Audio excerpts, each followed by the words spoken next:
Good afternoon and welcome. Yes, today is Friday and today is girlfriend review of episode 10. Now, here's the thing about episode 10, guys. What makes a hot spring episode? That's the question we need to ask ourselves. Define a hot spring episode. Most commonly dealing with this is the following.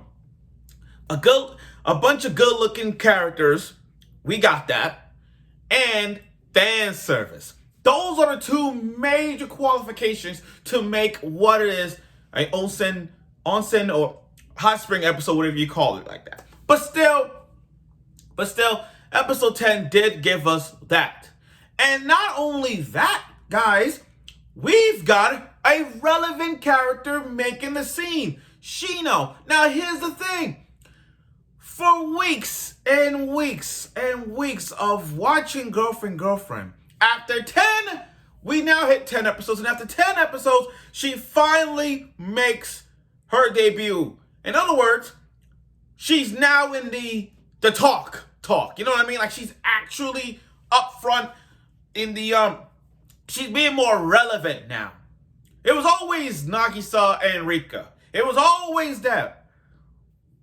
It was always Nagisa and Saki. Both girls, you know. And then Rika made her debut and she was relevant. And she's still relevant to this day, acting like a tsundere to the core. And a stalker. Yeah, in some ways. And now Shino is now part of being the relevant girl that she is. And pretty soon, I haven't read the manga, but pretty soon, she's going to end up having feelings for Naoya, and he's going to have his harem unlike any other. Well, that's all. Well, that's what I'm going to say. Now let's get right to it in this review of Girlfriend episode 10. Let's do it. So, after what happened last week with the kiss, with Rika kissing Naoya, that's his first kiss, it's time to fight back. Now, they all have this plan, you know, going on a trip. And Naoya Nagisa is playing the role of a supportive girlfriend. Like, the thing about Nagisa, and I don't think no one knows, Nagisa is playing the role of a girlfriend in a slight way, you know, as a friend towards Saki. Because with Nagisa is not like a threat. You know, in this rom-com series, she's not a threat. Sure, back then Saki sees her as a threat because of her boobs and all that gorgeous body, but still, Nagisa is not like that in terms of a challenge. So when her and Saki was, you know, grabbing the same food, you know, to quench the mouth. Nagisa's like, I'm going to support you. I'm going to support you because you've been around, you know Naoya for a long time. And you guys were childhood friends. So, I will back you up on this whole vacation, like it or not. And we're not surprised. As a matter of fact, we're not surprised Rika was coming along. We're not surprised she was coming along. I mean, she was stalking the crap out of him, you know.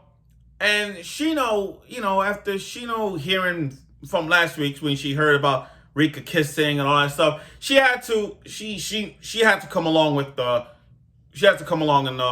in this episode. Which, by the way, she is relevant now, guys. Praise to all you Shino fans out there. She finally come make her shining, and she has more dialogue than ever. So, on their way to the trip, you know, Naoya. How do I sum this up? Naoya is a positive guy with a big mouth. That's it. He is a positive guy with a big freaking mouth. And by that I mean, he's always shouting at these two girls, despite that, you know. Oh, matter of fact, let me go back to that dressing thing. Let me go back to the dressing room scene for a bit. Let me go back. Rewind. So, Nagisa, you know, try on some outfits. Her outfit was plain. I mean, they got a yellow shirt that says Hawaii, and you got this, like, her outfits is bland. Like, It's so plain related. Like, I understand that she's sweet and innocent, don't know the definition of wearing, don't know the definition of sexy outfits. I mean, I get it. She's trying her best. I can't hate her on that.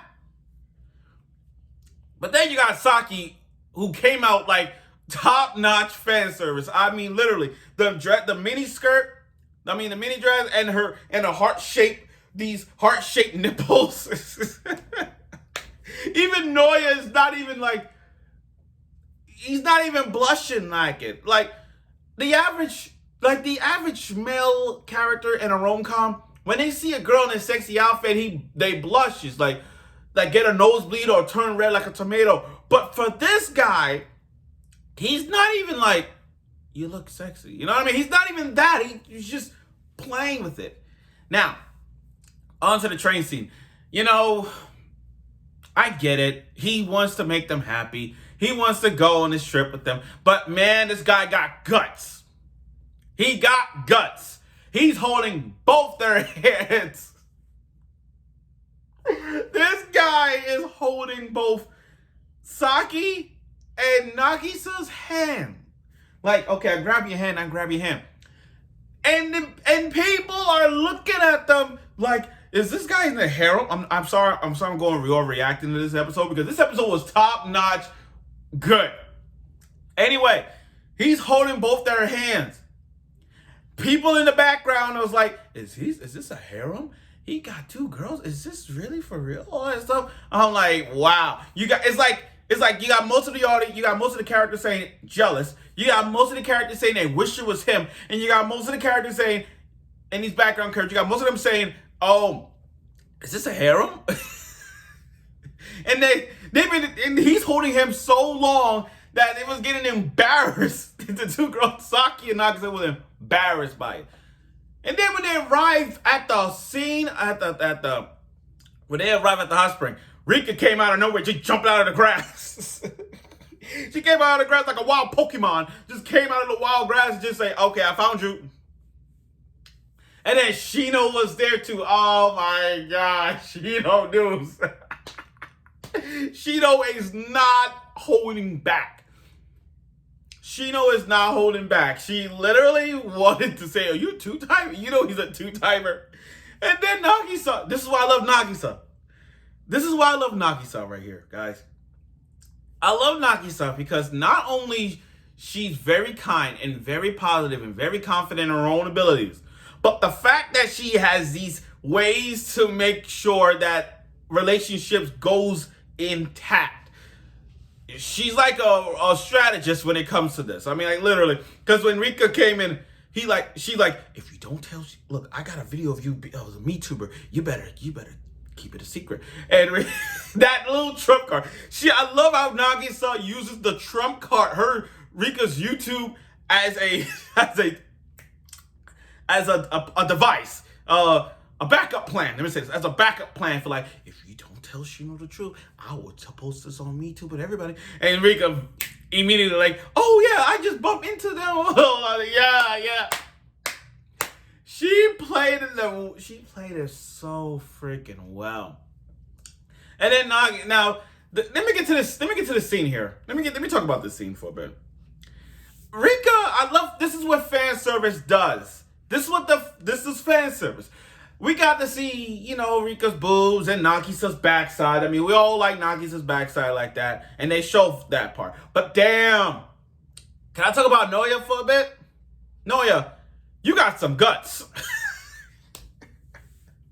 He's not even fazed by them naked. He wasn't even fazed by it. I know I'm going crazy right now because this episode just proves to me that Naoya is not afraid to be open. It's not like Kazuya from Rent the Girlfriend, you know what I mean? Because Kazuya is different. With Kazuya, he just wrapping around his fingers. He's just waiting for that right time to say it, but he don't have the guts to say it. But with Naoya here, he's literally open. Like, he's not pulling any punches. He's gonna go right in there and explain it. So when Nagisa and Rika talking, Naoya, who came from the roof, went over the fence and just talking to Nagisa. and she was naked, towel covered, and she's and Enrica's in her own little Enrica's in the bath. So, and I'm like, damn, doesn't even care. He's all like, I'm here for you. You don't have to do this. I'm going to go on a date with you, all that stuff. He was so positive that when Nagisa said, you know I'm naked, he's like, I know that. He's not even blind. He's not even like nosebleed or redhead faces. He's not even that. He just literally just saw Nagisa's naked and not even towel covered and not even fazed by it. That's why that's why this guy is so freaking cool. I mean, yeah, he may be dumb at times, trying to make these mistakes and try to fix it up, but damn, he's not even fazed by it. Like, he is one straight up positive guy that he's talked to. And then Nagisa, Nagisa did, Naoya wants to hang out with Saki and Nagisa. But Nagisa is playing the supportive role. She wants to kiss Naoya, but she can't do that. Like I get it. Ever since Rika kissed Naoya, and that was his first kiss, Saki and Nagisa wants to kiss him. But Nagisa is like, I want to kiss him, but I can't do that because Saki was his first crush. So she wants to help Saki kiss Naoya, despite this kind of drama that's going on. And even though Nagisa is not as tough as nails as she is, she's still the kind-hearted girl that we always wanted. Always kind. And I'm sure a lot of us have this soft spot for kind-hearted girls. We have the heart for it. And then Nagisa, refuses to accept Naoya's offer. She changed and left. But man, what a cliffhanger this is. How the hell you ended with a cliffhanger with and his clothes, he still had his clothes on. And I'm like, wait a minute. You jammed to the hot spring, you still own your clothes, and then you got Rika. You didn't even know Rika was there. You didn't even know Rika was there all along. And then when she got a towel cover, she's gonna show off her boobs to you. I love how that cliffhanger ended with Rika, bun hair Rika herself, got a towel and said, I'm gonna seduce you either way. And that's how it ended. So I'm like, oh my God. Damn, this is sweet. This is gonna be a sweet episode.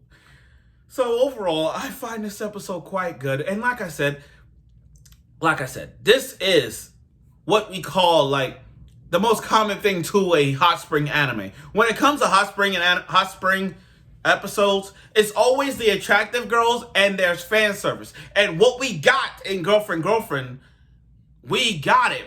We got a fan service. We got a fan service and good-looking characters. And finally, and the reason I said this was a good episode, because finally, Shino, the fourth girl in the opening, the fourth girl that we see sometimes in the background, is now relevant. And she has more dialogue. Finally.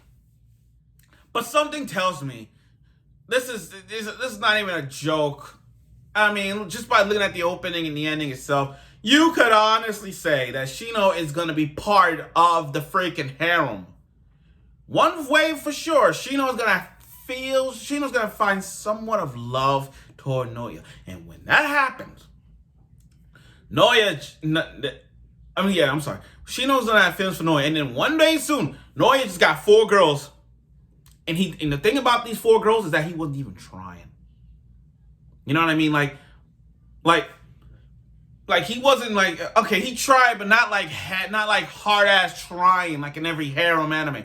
It's just the way how he got the girls is his own personality that did it. He's not forcing them. It's what he does. It's what he says that does. I mean, yeah, I get it. That happens in every harem thing, but the way how he does it, it's more powerful than you think, if you catch my drift. But like I said, this was a good episode, and we get into part 2. I feel like next week's episode and then the last episode is going to be just straight up the entire hot spring trip. So we're going to see more of fan service and more romantic schemes coming along in Girlfriend. So I look forward for next week's episode of it, and I'm sure you will.